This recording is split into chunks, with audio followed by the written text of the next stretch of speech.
గాంధీ గారిని బెదిరిస్తే బెదిరిపోయే వాళ్ళం కాదు. ఇది గత జవహర్లాల్ నెహ్రూ గారు తీసుకొచ్చిన నేషనల్ హెరాల్డ్ పేపర్ గురించి వాళ్లకు ఎట్లాంటి సాక్ష్యాలు లేవు, ఎవిడెన్స్లు లేవు. మనీ లాండరింగ్ జరిగినట్టయితే ఆ రోజు తీసుకొని చర్యలు ఈరోజు బీహార్లో కానీ ఈరోజు గుజరాత్లో కానీ ఎలక్షన్ వస్తుందని పిరికి పొంద చర్య. కాబట్టి మేము ఎక్కడ స్ట్రాంగ్ అవుతామో అని చెప్పి మళ్ళొకసారి మా అధ్యక్షురాల్ని రాహుల్ గాంధీ గారితో పాటు సోనియా గాంధీ గారిని బెదిరించడం తప్పంటాము.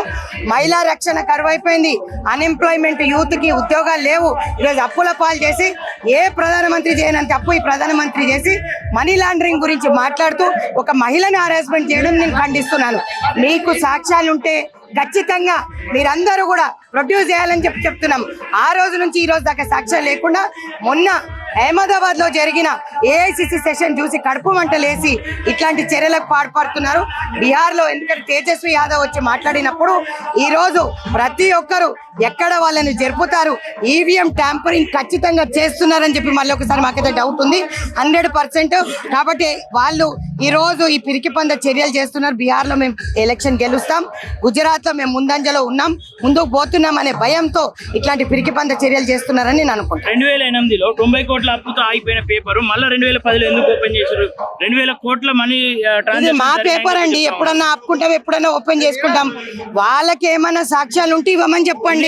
నుండి దాదాపు 750 కోట్లు 2 సార్లు, అలాగే పూర్తి స్థాయిలో 2000 కోట్లు ఇందులో మనీ లాండరింగ్ జరిగిందని చెప్పి చెప్తా ఉన్నారు.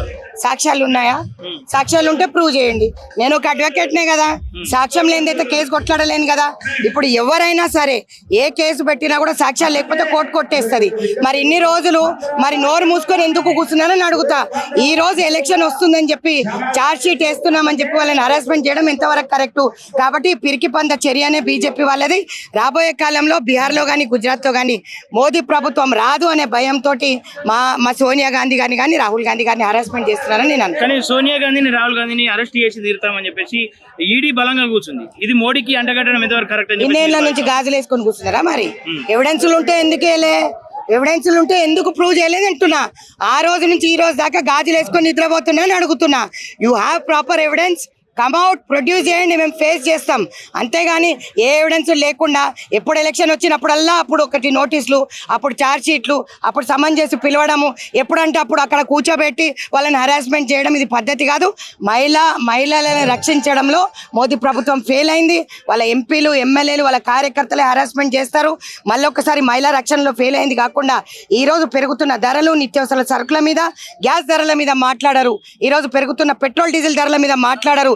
ఇవన్నీ మాట్లాడకుండా అవన్నీ మేము క్వశ్చన్ చేస్తున్నందుకు రాహుల్ గాంధీ గారు ముందు ఉండి అన్ఎంప్లాయ్మెంట్ యూత్ని నడుపుతున్నారని కడుపు మంటతోటి ఈరోజు ఎలక్షన్ వస్తుంది, ఎక్కడ మేము గెలుస్తామని ఇట్లాంటి పిరికి పంద చర్యలకు పాల్పడుతున్నారని నేను అనుకుంటున్నాను.